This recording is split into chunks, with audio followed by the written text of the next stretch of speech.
And welcome everybody back to Educational Triage.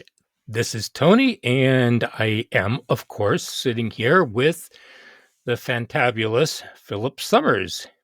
Thank you. Aloha. Good to be here. Good to have you.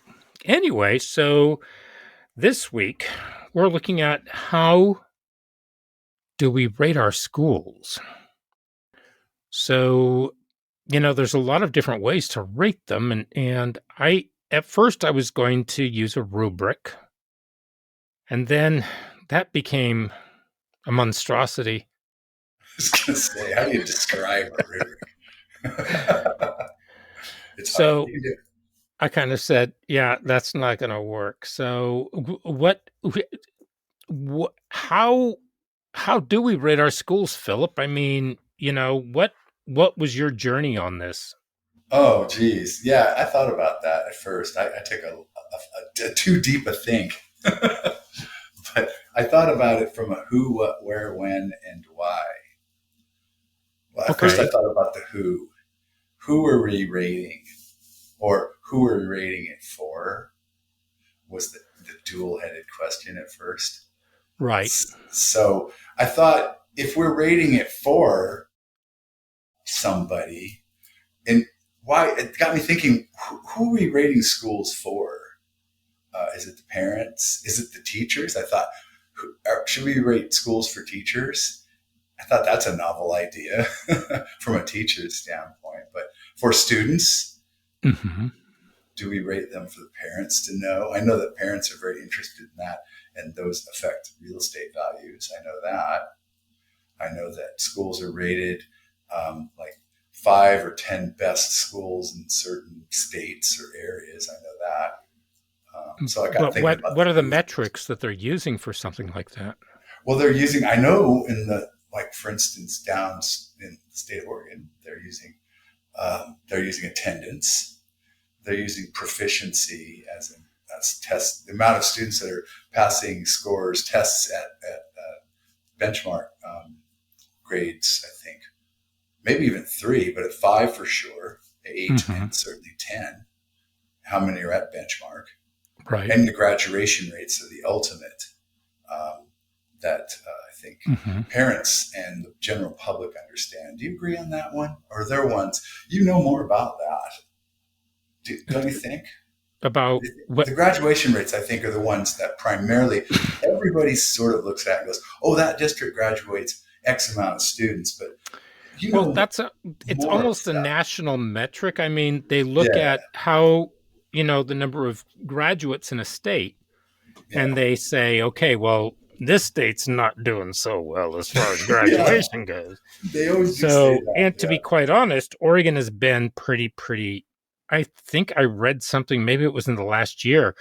Oregon's grad, Oregon's standing in the 50 was it had it was low. It wasn't as high as we like it to think it No, maybe. it was very low. Yeah, and And that's a measure. so and I believe that is something that is connected when to what we'll be talking about this evening, because when we do rate schools, it's I think we need to rate them as to who are the schools for. I think that would indicate, what we're looking at. Yeah, I, And I if thought about students that. right, and if students aren't going to school and if students aren't graduating, then there's something wrong in the mix. Exactly. I mean, yeah, it said something when I first started thinking of the who were you rating it for, or yeah, And I yeah, think that yeah, huh? Yeah. I think that's probably one of the most salient questions that you can ask is who are we rating it for? Well, obviously we're rating it for politicians, we're rating it for parents, we're etc. And also for people to put a feather in their own cap. But we need to look at this. I want to look at it from an alternative standpoint. And our first big measure are the students. That's what I thought too. What are we measuring? And Okay. then if you look at that, that reveals something. You said, okay, and I think you were cluing in on that, weren't you? Mm-hmm. Yeah, yeah. We're thinking alike. We are. What were you thinking right away? Okay, and you first. I'd love to know what you think. Well, I think the first thing that I want to look at, and I think that this comes down to the foundation of everything, and that's the funding. Ah, yeah, I saw that. I saw that because you shot me your notes before, and you had a lot about that. Do Right. tell. Okay. If we're looking at the funding, then that takes care of the basic infrastructure for what we're going to put the students into. Regardless of the students being aware and knowledgeable about funding, parents are, the community is, the staff of the program or the school, they are very aware of it. So let's take a look at what might fall into the funding. Are you being adequately funded? And by adequately funded, I know that Oregon has a constitutional, what's the word? They have a constitutional liability or responsibility. They have the constitutional responsibility to fully fund their schools. Is it an obligation, even? It is an obligation, Okay. but they don't. They Oops. do not. They never do. And here's why, because they take all that money and it goes into this great big pot. And this is what has been explained to me by Department of Education, the Secretary for the Department of Education, from the Secretary of States.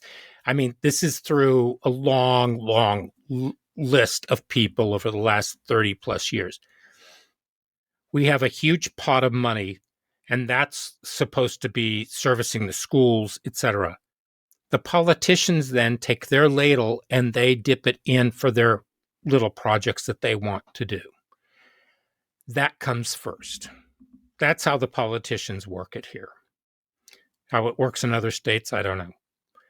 But once they've finished with it, then they take a look at how much money is left over, and that's how they fund this. That's how they fund the schools. So, also, all the school districts, you would think that the school districts were all going to be funding, that they would be funded equally across the school district. And by and large, they are. By and large, they are, except when you look at the lower SES, socioeconomic Mm-hmm. system, Yep. at the students who fall into that category, into the most poverty ridden schools in the state, they are below. They do not come out ahead. It's So yeah. It's like they need yeah. they need far more resources, but they don't get them. And so you have the wealthier schools in a district, let's say Portland. Portland has it runs the gamut. It has some that are in the higher echelon and some that are in the lower. The parents that fundraise and do things for their school, some of that money has to be distributed down. It trickles down. But that's the problem. It trickles down. And so you know that when things trickle, they evaporate.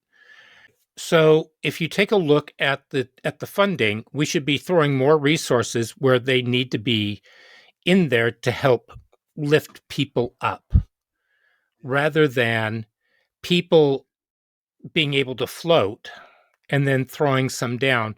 And I'm not disparaging their efforts, but I think that maybe they need to do it and start their own fund if they don't already have one. It Because causes a huge disparity. You know, there is a huge disparity. it is a And huge disparity. so is what is the building like that you're going to go to school in as a student? If the building doesn't feel as well as though it's taken care of, what's the impact on you? Yeah, just What's that, the that basic level. right? And so there's a level of respect that we need to have for the students and for the staff. And that needs to happen, and that has to be district, county, state. And any others. I've noticed that too. That the level of funding, as it's gone down, the level of respect for the building has gone down because the level of maintenance has gone down. Hmm. And just things are falling apart and things don't get fixed. And the kids notice that and they just say, oh, what the heck? No one cares. And so they kind of care a little bit less too. It's not right, but it's true. Well, it translates into how they also act out in the classroom a lot of times. It absolutely does. Yeah, when you fill a classroom with too many kids and too much of a workload for the teacher, and the teacher And starts wearing down, they feel it. and you have subpar facilities. Absolutely. That, yeah. Right. Yep. Things So break and they don't get fixed. The kids start to lose morale.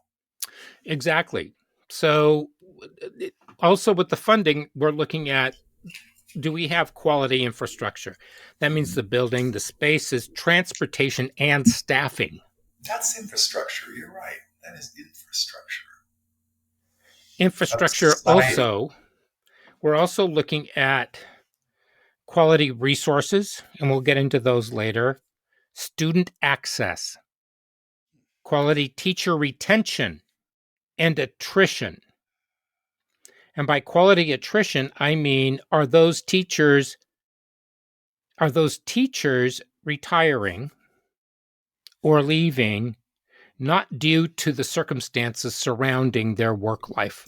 Is there a And healthy transfer of institutional knowledge? I mean, do you have veteran teachers passing on wisdom and knowledge of how things are and should work or can work better to incoming teachers than to pass it on to, in right. in And a I think healthy we can way? talk about that too. Yeah, that's a healthy institutional thing. And you're talking about that retention, healthy retention, or what did you say? Healthy. It wasn't. It was retirement. No, Retention and attrition. you said healthy attrition. Yeah, Yeah. yeah. Not just Yeah. I'm out of here. I'll do anything, but this job is not a healthy attrition. Exactly. That's not the. What was your job? I'm not telling you. I am not going to be here as of next September. It's not a Right. healthy. That's not transferring institutional knowledge. So is your neglected infrastructure, is it long term? Is it shorter term? Are there portions that are just unusable? Does it put people at risk? Does it create possible or probable elimination of resources for students? Because what is the purpose of that building or that structure? And that is for the education of our students. And if you're not allowing that to happen and you're saying just deal with it, what are you saying about the students that walk through those doors? Well, you said that about does it put you at risk, and then I thought to myself, the perception of being put at risk is enough to screw up your learning process. Sure. But therefore, like you said, what is the purpose of being between those doors? In those doors, yeah, it's kind of failing. If you Hmm. can't if you can't make it a safe, welcoming place, then you've kind of made it hard to learn it. Right. That Exactly. worries me a lot. Exactly. So once we get out of the funding, because if I had children, I would not want them to go someplace that did not respect any kind of funding element that promoted a safe, quality learning space for my kid.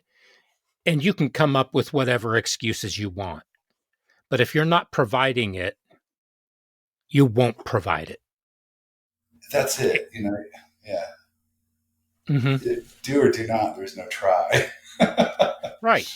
Yeah. So, okay. So let's say that we have adequate funding and we take a look at that and we feel comfortable. And so we say, okay, well, Philip, what's the next thing on your list after that for what somebody should be looking at?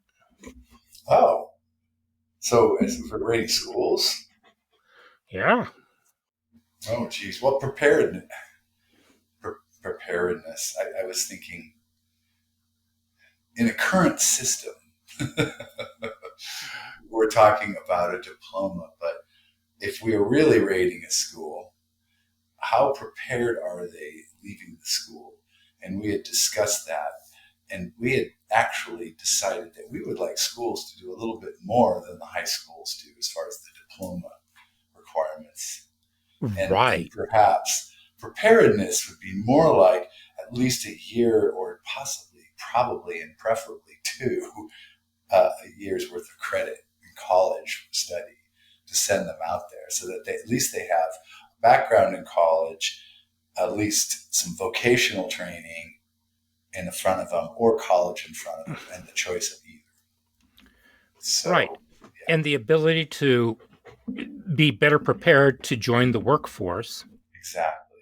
and In either, possibly have a better chance at a better salary or better wage. right off the bat, while Yeah, they're pursuing their first, in all likelihood, first career. right. Yeah, their first pathway. I mean, Lord knows where you'll end up, but at least in this way, you're going to earn a decent wage pursuing the first career while you're living your life and doing And what. that also means having relevance in what's being taught. Yes, yes, you're going to want to do it. You're not just doing it to do it, but it's something you wanted to pursue, and you may not like it in 5 years, but you did it. Yeah, Yeah, exactly. I would think Okay. that would be a good way to rate a school. How prepared are they? And I would say that's a good thing. Hmm. Not just take out a diploma. Here they go. I think those days are kind of gone. I would agree on that. And that is because what does a test tell us? I mean, they make these. We in my former district, every year they give the ACT to all the students. And then if students want to take the SAT, they can do that at another point on their own. But the district pays for them to take the ACT because it tells them how well prepared their students are for going off into university. But it's a test and it gives you and I was talking to some people on Twitter about this. It gives you a snapshot of one day which doesn't tell you anything about what happened prior to taking the test for the student. It doesn't tell you a whole lot. And what if a student doesn't do multiple choice tests that well? What are you going to do? How well are they? Because it's not adaptable to different learning styles. And I know people will say, well, tough. The kid needs to learn. Guess what? We're in a different kind of society now, and multiple choice just doesn't do it It's because there are so many different ways that students can exhibit and explain and utilize and it's very shallow exactly. and very very pinpointy. It's so focused and limited. I think limited is one of the best ways to say it. If you could master the multiple choice test, you could rule the world. No, I don't know that. Possibly. You just know Yeah, you just know which bubble to pick, you know? right. You can just pick every AP course in the world. I could just nail that AP Hmm. master of the world. Yeah, it's interesting that there's this one form of assessment, the multiple choice, that's really very, very favored for very many decades, if not almost a century plus Hmm. now. Yeah, and there's a strategy to it too. So there's a Right. way to skin that one. If you Well, don't there write those is questions well, well, there is, but not everybody that looks at those gets it. Yeah, but I've also learned how to take those tests and just to simplify everything and I because I've taught students how to take those tests, but more along the lines of you should know what those questions are. You can talk to yourself quietly even if it's inside your head and have a discussion with yourself. And in preparing for those tests you have done the same thing. So that's something else that I was teaching, and that is how do you take tests. but people, That's a skill that should be taught. And I and tried to also teach how it. to study for the tests. Yeah. And teachers tell me, no, I teach my kids all how to study for the test. They have to review their notes. They have to review. And it's like, no, that is one of the most inefficient ways of doing it. But we digress. Let's move on. Let's, okay. Now, if we go into a building, we want to also look at the student teacher ratio. Oh, yes. Yeah, that's a good one. I like that one. How many kids are in that? How many students are there in the building? How many teachers? And how many students are going to be in each classroom? I would say optimum would be negative 15, would be a negative point up to 15 You mean like a 1 to 15 teacher ratio? at the most. Oh, wouldn't that be awesome? I love it. Well, here's why. Because, especially, and I'm talking alternative ed, because this gives Oh, you yeah. the chance to actually work with the students on an individual basis. You get to know the students. Now, mind you, I had 38 to 40 students in my English class. We built a community. It wasn't easy, but we were able to do it. It's a huge workload, but you have to be able to know how to do that. And for 90 minutes, how do you keep them going and how do you keep them motivated, etc.? But that doesn't work for everybody and it doesn't work for all students.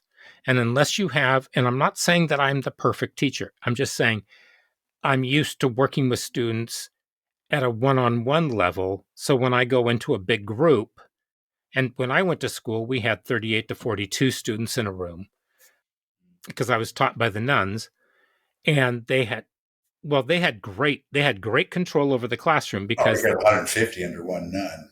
Easy. that's because nobody wanted them to call our parents. I know. One steel ruler and a nun. You can rule the world. No. No, we didn't have rulers.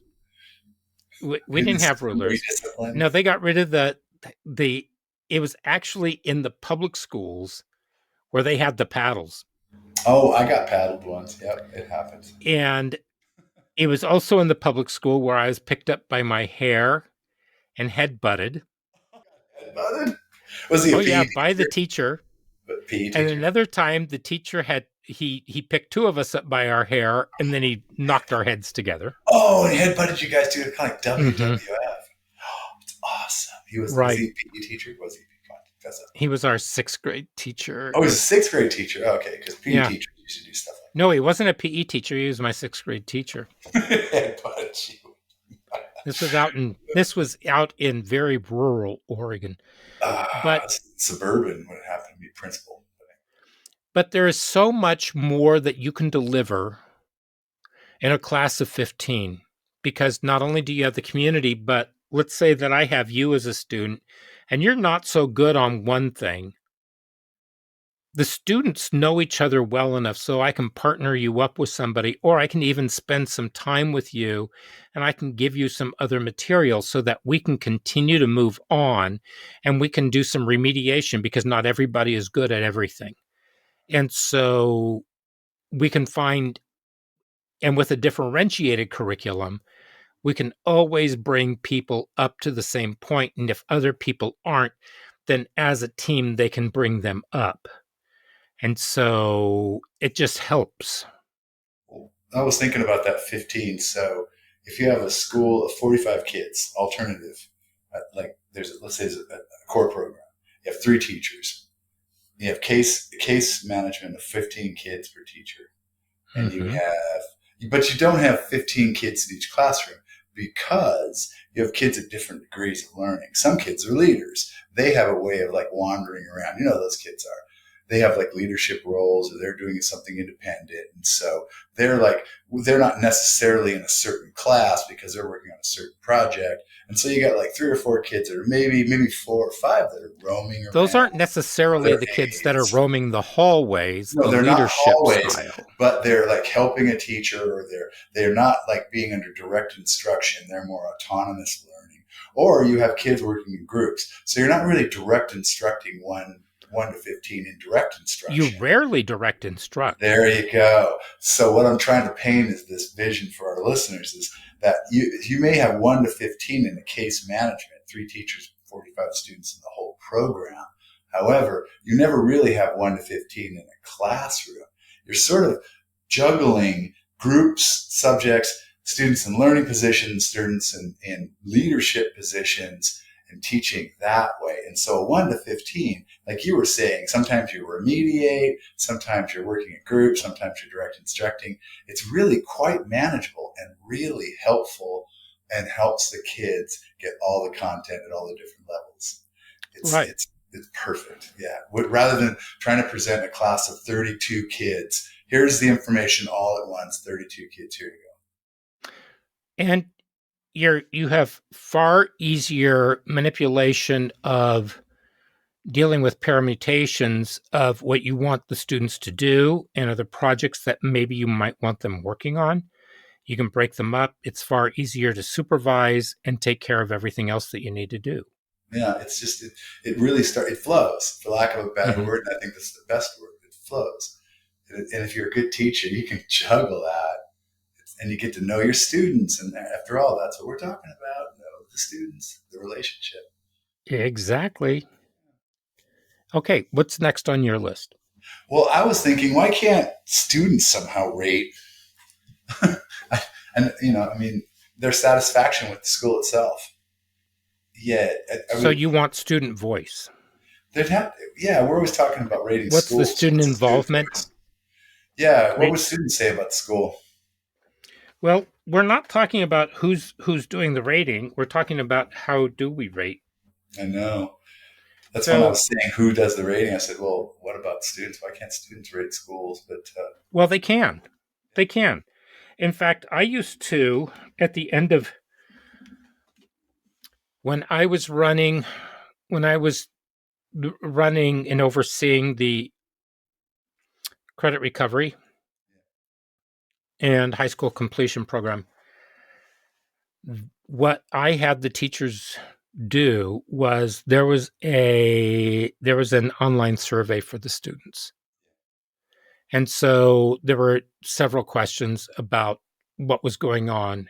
And part of it had to do with the students talking about accessibility to their instructors, how they would rate those instructors, what they would want more from the instructors, how was the curriculum? Did they trust the curriculum? Was it accessible? Was it meaningful? Did it do anything for them? What were the hard parts? What were the parts that they really did not like? And what were the parts that they really did like? And what could we do to better serve other students in the near future? And we came back and we had some really great feedback mhm. that came from those. we did that. And We did when and the evening school programs. We asked about the hours because we had those programs are outside of mhm. school hours. So we asked specifically questions about the hours and how they fit.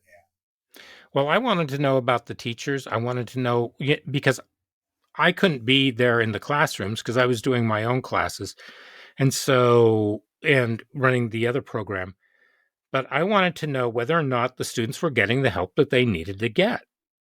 But I think giving student voice empowers them. And it also gives you a much better picture as far as whether or not you're actually having an impact on the students or not. And if it's meaningful. Now if the curriculum wasn't working, because a lot of the students really did not like this computer generated, computer based learning, as opposed to what we had before, which was online packets that they were able to work in, and it was set up and they could just print it out, they could work with it. I didn't care if they shared it with anybody because they still had to do a lot of the work, and it was hyperlinked to different videos and other resources that they could use. But I wanted to see what the differences were with that as well. So students need to be in charge of their learning. And if we don't ask them the questions and if we don't take their feedback seriously, then we're working in a vacuum and they're learning in a no man's land where people are just making decisions based on nothing. Well, that's what when we did our exit surveys, and we did it for data purposes for the most part. Mm-hmm. But I tried to frame the questions to kind of give them some control over it. Um, they were focused on graduation, and they were really grateful, and it was kind of intensively focused. And I Mm-hmm. was working with them for the most part one on one, so they're very satisfied with getting the work done. We're talking about scheduling and content, curriculum. I did ask them a few questions. I said, you can answer these on the candid side. I will not be answering these or reading these, just to get the data about, I said, what would you say about what I could improve? And I really do want your candid opinion. I go, because I want to improve, things like that. And it could be about anything. And I gave them some examples and things. And I did that because I wanted their insights, and I didn't want that customer friendly insight, because I was trying to get the best approach I could for them, be as flexible as I could. They were always satisfied, though, for the most part, because they found that program, and they Mm-hmm. were very flexible programs outside of school hours and things like that. Very adaptive, very flexible, and very personalized. You can't ask for anything better than that. Exactly. I graduate high school. Can you help me? Yes, I can help you, and specifically you. It's like, thank you. So those were good programs. I was very proud to be working with those. There should be more of those. And I don't know if there are more of those. I don't know. I should really check that. At least not in the district that I came from. There should be more evening school programs. Later afternoon, more Right. flexibility. There's a lot of Right. Well, kids. we talked about that, about scheduling for students too. So, okay, let's move on to quality of teachers. Yeah, that's a hard one. Yeah, there's so many rating systems, but you know, what makes a quality teacher? Sometimes you think you have a quality teacher, and then you realize that it was brightly colored trash. Yes, And I that hate is to use that term, but you cannot, working in alternative ed, some people think it's this is where they are going to pursue their, some people, their activist agenda, that's true. because these students are tender, they're raw, and they feel that they can manipulate them to do what they want them to do, and so that's what they're going to do. And there's no turning back, and they can't listen. I've seen people who go in with the best intentions who quit within a month because they couldn't handle it, and they said, "How are you handling this?" And it's sort of, I don't know. I look at every day as a fresh start for me, and they need a fresh start every day as well. So that's how we're going to look at it. And we're going to go in. And this is when I was working with gangs. And that teacher just, all of a sudden, all these medical issues suddenly came up, and the kids just found that absolutely disrespectful and disgusting. And so they were furious because there were abandonment issues that happened when this teacher left. I've worked with other teachers that you bring them in and you believe, because you look at their track record, that they know what they're doing, and they have absolutely no clue what they're doing, really. And sometimes you can't teach an old dog new tricks simply because they don't want to learn new tricks and they're not open. That's Right? interesting in a teacher. Mhm. Is not open to learning. A teacher not open to learning. They're not open to learning on delivery systems and how to approach students. That's interesting because that's contradictory to being a teacher. Well, If you're not willing to learn, then you're missing. It's like golfing with only, I don't know, drivers. It's just, mhm. you're missing a lot of clubs if if you don't like learning about things, or at least willing to learn about things and apply things, and then you're not really teaching. Well, constructive. for many teachers, they have it's almost an existential crisis because they've been doing it and they know what they're doing. And how dare you tell them how to do something? And it's not so much trying to tell them how to do something, it's trying to explain to them the different methods that we use and why, and trying to make sure that they understand the rationale behind it and just kind of tweak what they have. And I think that if you want to control the environment that you're in, if you want to control the people around you, don't become a Mhm. teacher. If you want to work within the environment you're in, and you want to work with the people you're around, and be flexible, and be a professional and expert, yeah, be a teacher. But if you want to control it, you're trying to stand in front of a tornado, I think. And I think I've seen some teachers do that. They see themselves as authoritarian figure, not authoritative figure. Mhm. And an authoritative figure knows when not to say something, knows when to let people speak, and then to add to it, or to say nothing and to say that's a good place to leave it. An authoritarian always wants to be in control, always likes to have the last word, always likes to remind the students they're the teacher. I've worked with those people, and everybody in the room agrees they're insufferable. They're hard to work with, and nobody learns very much in those classrooms. There was a teacher I worked with, and they had a I guess they had a stellar reputation throughout the district. And it was a very weird relationship, and it always felt as though they were in competition with me. And I have no idea why, but they were talking about how I think it was Love and Logic. Is that the name of the program? Yeah, it Love is. and Logic. And they were very much all about love and logic, but they liked to talk about it. But then when it came down to it, there was a kid who had just, his sister was dying. He just found out. And he takes him into the other room and starts screaming at him, even though there's absolutely no empathy there. And It's just I mean, colleagues. Yeah.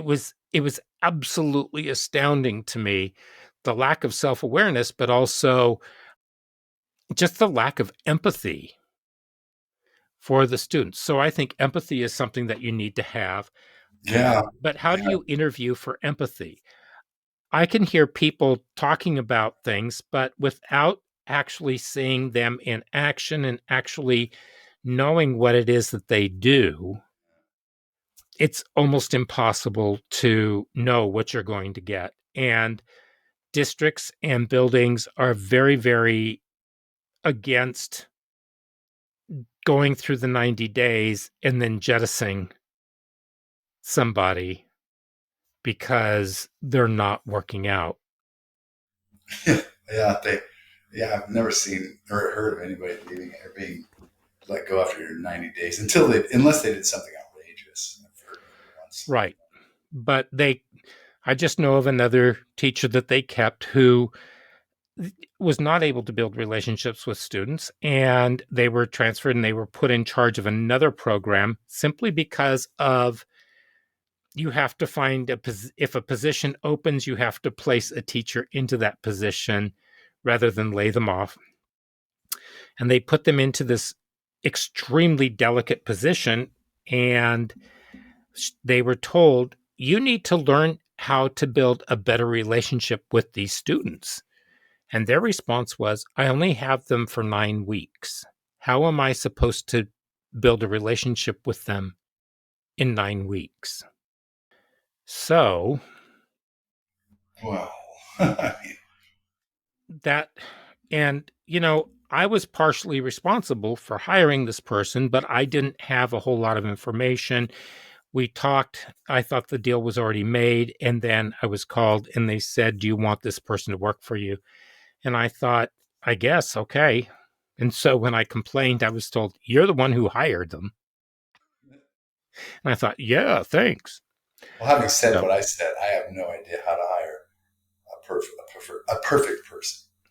Right. It's very difficult. It's extremely difficult, but I do know that what I said, if you're a person that likes to control your environment, don't go into teaching because you will run into at least 4 people right away who will go, not you, no, I'm in charge here.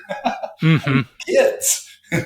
First off, your students will have no maturity whatsoever when you deal with them. Yeah, it's hard stuff. It is. Okay, here. While we're here, you're on. You know what I'm going to do? Oh, shoot. I'm going to say students doing that rating. that we are going to stop here for part 1, and next week we will have part 2. So, well, while we're here, so you know what I'm going to do? Thank you for listening. I'm going to say you share and that you subscribe. We are going to stop here for part 1, and next week we will have part